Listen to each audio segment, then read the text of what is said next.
ప్రకాశం జిల్లా గిద్దలూరు నియోజకవర్గం అటవీ ప్రాంతంలో నివసిస్తున్న గిరిజనుల మీద అటవీ శాఖ అధికారుల ఆగడాలు రోజురోజుకు మితిమీరిపోతున్నాయి.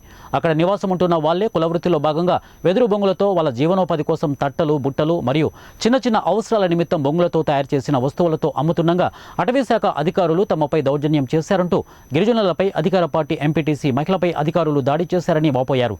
పోలీసులు కూడా తమ కేసును తీసుకోమనడంతో పోలీస్ స్టేషన్ ముందు గిరిజనులు ధర్నా చేపట్టారు. వెంటనే స్పందించిన సిఐ సోమయ్య వారి బృందం విచారించి కేసు నమోదు చేస్తామని హామీ ఇవ్వడంతో ధర్నా విరమించారు.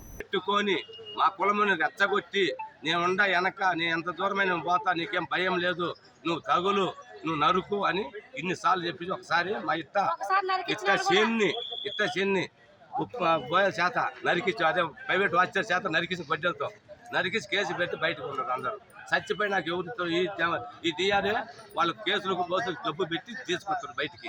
డిఆర్ఓ ఈ సరుకు 170 కట్టలు దిగమిట్ట మోసుకునే కర్రలన్నీ తీసుకుపోయి ఆయన తానకాడ వేసుకునేది మొత్తం నైట్ జమాలు డిఆర్ఓ వీడు సురేంద్ర గారు అమ్మక రావటము, వీళ్ళు పంచుకోవటము.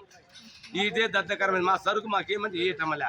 మేము కాంపౌండ్ కడతాము గవర్నమెంట్కు, ఏమన్నా కూడా ఇయటంలే. వీళ్ళు దొంగతనం ఎత్తమే అమ్ముకొచ్చుకుంటాం. అది చూడుకోండి, ఒక కట్ట చూడండి, 170 కట్టలు చూపు మనం 100 కర్రలు. నిన్న మేము కడుపులో కానీ అన్నాలు ఉంటాము, ఆకలి కొన్నాము, ఎత్తుకొని పోతుంటే సూర్యగాడు కమ్మిచ్చి వెనక డిఆర్ వచ్చి నిలబెట్టి ఏమని కాలుతో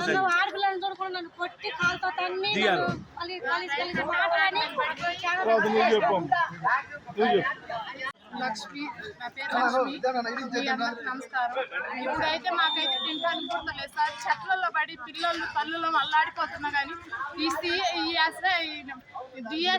డిఆర్ వచ్చి మమ్మల్ని అయితే ఎంతో అల్లపాలం చేస్తున్నాడు సార్. మా చిన్న పిల్లలు తన మనాలు లేకుండా కూడా ఎట్లా ఒకటట్టు మమ్మల్ని ఇది చేస్తున్నారు. కానీ ఆడవాళ్ళని కూడా చూడకుండా ఎట్లా అంటే ఒక ఆడ మనిషిని తన్ని, ఒక ఎంపీ సీట్ని తన్ని అతను ఎంత ఘోరం చేశాడంటే అంత ఘోరం చేశాడు. మాకైతే కడుపులో మండుతుంది సార్. ఎట్టయినా సరే ఆయన్ని